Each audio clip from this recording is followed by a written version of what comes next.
Today, we're stepping into a forge unlike any other. We're going to explore how we're revolutionizing the way we build with metal. But forget the hammer and anvil. We're talking about lasers, superfine metal powder, and pure data.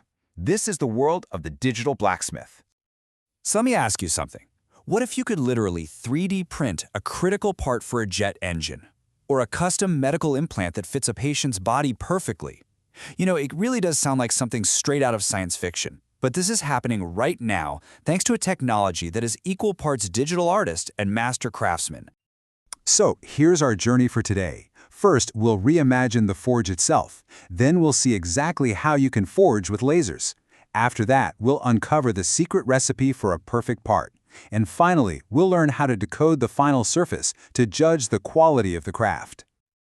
Okay, let's dive right in. First up, reimagining the forge for the 21st century.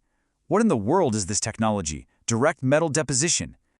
Well, they call it direct metal deposition, or DMD for short. And really, at its core, you can think of it as a super advanced form of 3D printing, but for metal.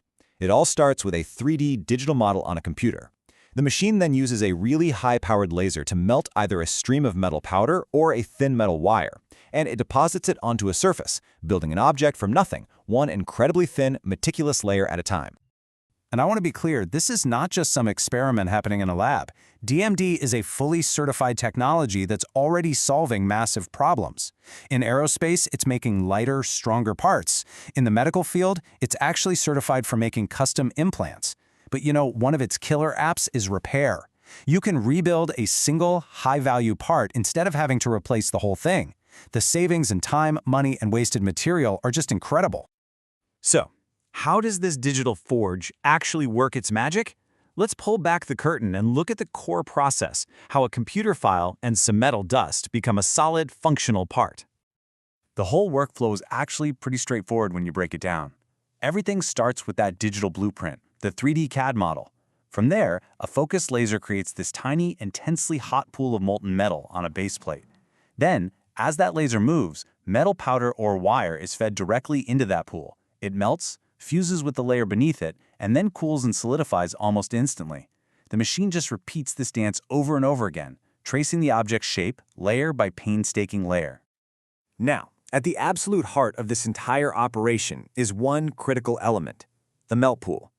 This tiny glowing dot of liquid metal, that's where all the magic happens. It's the precise point where raw material is transformed into solid structure.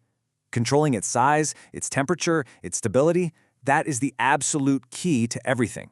So how do you get the metal into that all-important melt pool? Well, there are two main ways. On one hand, you've got powder feeding, where a fine metal powder is sprayed right into the laser beam. This is awesome for mixing different metals to create custom alloys on the fly.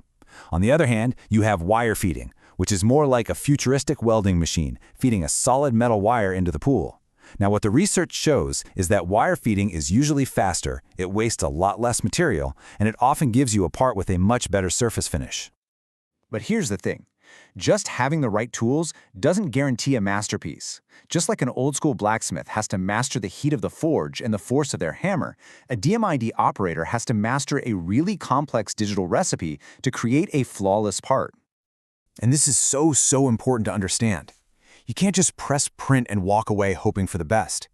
Creating a strong, defect-free metal part requires this incredible fine-tuned control over a whole bunch of different variables.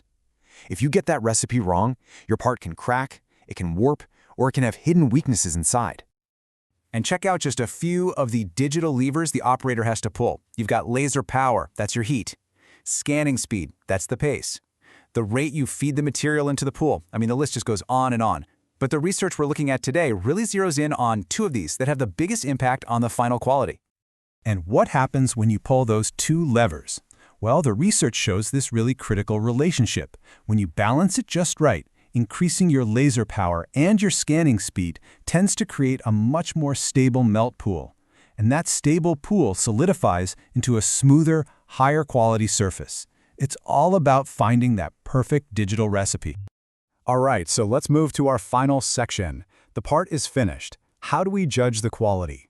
Just like an expert inspecting a newly forged sword, we can look at a DMD part for the telltale signs of mastery, or the signs of imperfection. These are kind of the three big villains for the digital blacksmith. If the part cools down too fast, the stress can cause cracks. If the laser isn't hot enough or it's moving too quickly, you get something called lack of fusion, basically gaps between the layers because they didn't bond properly. And finally, you can get gas porosity, which is when tiny bubbles of gas get trapped inside the metal as it hardens, creating weak spots. Eliminating these flaws is the entire goal of perfecting that digital recipe we were just talking about. So after looking at all the different studies, the source material really comes to a pretty clear verdict. When you're talking about the overall quality of the final part, wire feed deposition often comes out on top. It seems that the stability you get from feeding a solid wire into that melt pool just wins. And when that recipe is absolutely perfected, you can achieve some truly incredible precision. This number, 3 micrometers, that's a measurement of surface roughness, called RA. To put that into perspective, a single human hair is about 70 micrometers thick. So we're talking about an almost perfectly smooth metallic surface, built from nothing. It just shows the phenomenal level of control that's possible. So what's the big takeaway here? Direct metal deposition isn't just a fancy machine that prints metal parts. It's this deep, powerful fusion of digital control, laser physics, and timeless metallurgy. And it proves that even with our most advanced technology, perfection isn't just automatic. It has to be earned through deep knowledge and precise control of the craft. We really are witnessing the rise of the digital blacksmith, and it leaves us with this incredible, fascinating question.